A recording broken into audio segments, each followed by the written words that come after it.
Good day everyone, GarageKing here, and I just bought my first scanner that has topology. 3, 2, 1. The model is the Launch X431 Pro 3S Plus, so let's do a deep dive.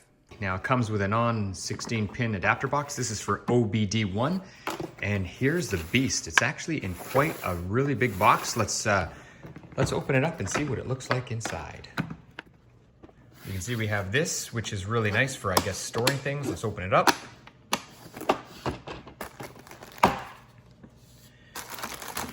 We have our Bluetooth module. Now, what I must say about this Bluetooth module is, well, it's quite a beast if I can say that. It is big and it looks very durable and, well, frankly, it's quite impressive.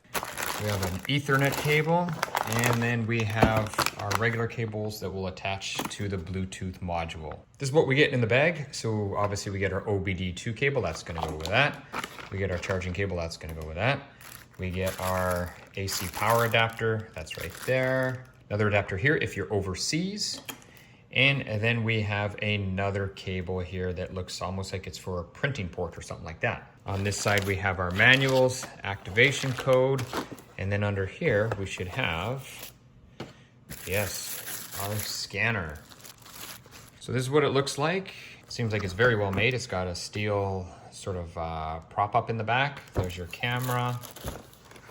Let's measure it out. And we have about 10 inches on a diagonal for the screen. This one is very special because it's got an OBD1 component, so it'll actually service the older vehicles. So this one came with a Mercedes-Benz 38-pin, a Chrysler 6-pin, Honda 3-pin, Toyota 22-pin, Toyota 17-pin, Kia 20-pin, General Motors 12-pin, quite popular, Ford 6+1-pin, and a BMW 20-pin. Now here's a closer look and you can see all the adapters. So if you have an 80s or 90s vehicle, this will appeal to you. Now in addition, it also came with some other stuff. Here we got a Mercedes-Benz 14-pin, a Nissan 14+16-pin, and we also got a Hyundai and Mitsubishi 12 and 16-pin. So that means if you have an 80s or 90s vehicle, you are definitely going to want to check out the kit. Now the other thing is OBD1 needs power. It does not have power, so it does have two external power sources. One is a lighter that plugs in, and the other one just connects to the battery. Now, if you're getting a little bit confused with all these adapters, it does come with a nice legend.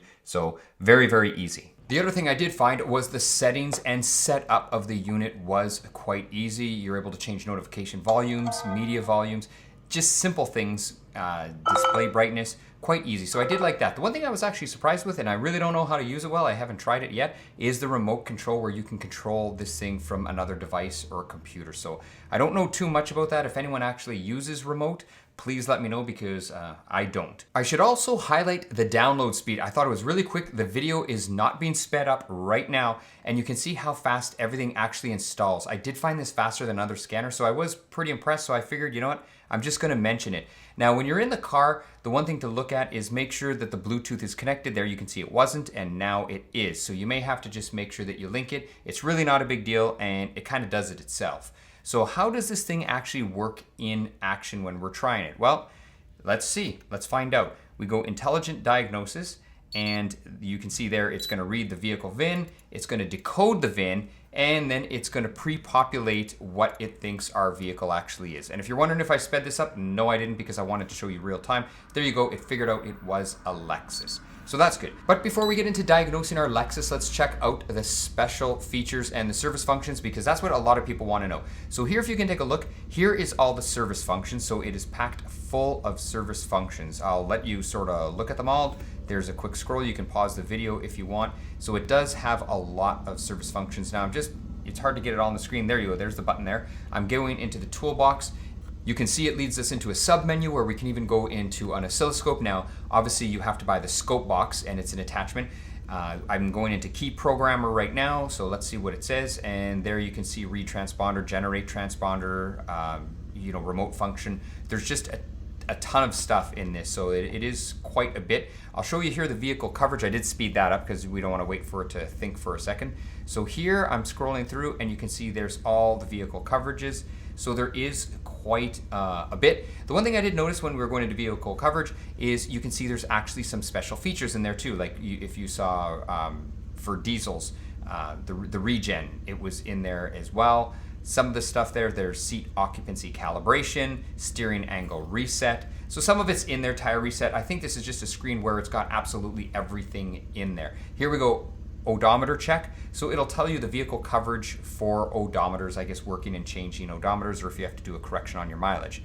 So I'll scroll through here. There's actually 67 of them. There's page 1. Here we're gonna go on to page 2. There's some cars and models that I have no idea what they even are, like that Leopard over there.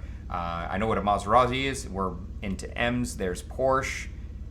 What else do we have in here? I know Subaru, Suzuki, Toyota, Triumph, Volvo, and then some of these are Chinese brands. So let's get into our topology mapping, and there you can see there's a problem with the OBD. So there you go, P0420, there's a problem. We can actually hit code search. It's quite easy, and what it does is it'll bring up his browser, and you can see all the common problems. And it knows we're working on a Lexus, so I think it searched for Lexus because I got lots of Lexus stuff. So that's pretty cool. We can go X431 fix. The problem with that is you have to pay. There's a logon password, so we're not gonna pay for that. So for now, let's just clear this. So we're gonna enter it. This function is used to test the OBD2. So let's get inside the brains of the computer right here. It's in process, and there you can see DTCs in the ECU. So let's click on that one. Let's click enter, and we're gonna clear it. So you can see right there, clear fault code. So we're gonna clear our fault code. Yes, we wanna clear it. The DTCs have been cleared, so that's great. They'll probably come back, but they're cleared for now.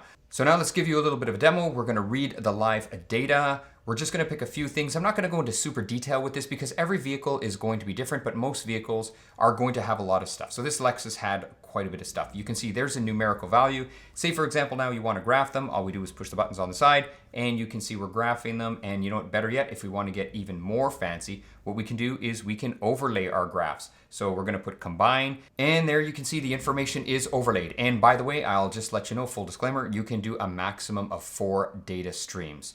That's the maximum that you can actually overlay. Here I'm speeding up the video, and you can see the topology is mapped, and there's all our computers. So if you click on any computer there's body control module number 5, and now when it says it controls the front lights. So we can go, okay, that's fine. And there we can find read data stream, or there was actually actuation tests. Now here's another body control module. We click here, and it says this one controls the wireless door lock security systems and also controls illumination for dome light and other things. So if I click on actuation test for this one, let's see what comes up. This is a different body control module, and there you can see there's all the stuff there. I won't read it all out, but I'll scroll down and you can see tons of stuff. So just for example, I'll show you, here's hazards, click OK. We don't want monitoring data, we don't need that. We just want to be able to turn them on and off, right? So we're gonna click on it, we're gonna turn it on. And then if I pan up here, you can see there the hazards are on. And now all I'm gonna do is shut them off right there, and then they will be off. Let's click on another computer here. Let's click on air conditioning, see what this does. So this ECU controls the adjustment of the climate in the car. Obviously, it's air conditioning, so there's different actuation tests. We can read data streams, do multiple functions.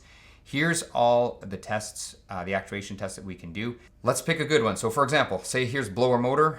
Let's pick the blower motor, let's turn it on. So I think we should be able to control the blower motor, and we don't need monitoring data. There's our blower motor, and let's see how we control it. There you go, I'm gonna put a value in, and you can hear it. It's controlling our blower motor. Here's our SRS. This one's kind of a little bit scary. We don't want airbags going off in our face, but let's see what it does anyway. So let's click OK. And you know what? I decided not to go into the special tests. Just didn't want to do it. So let's go into the ABS, something a little bit more safe for us. So we can look at our ABS and see what comes about here. You can see there's special functions on the one side, actuation test on the other side.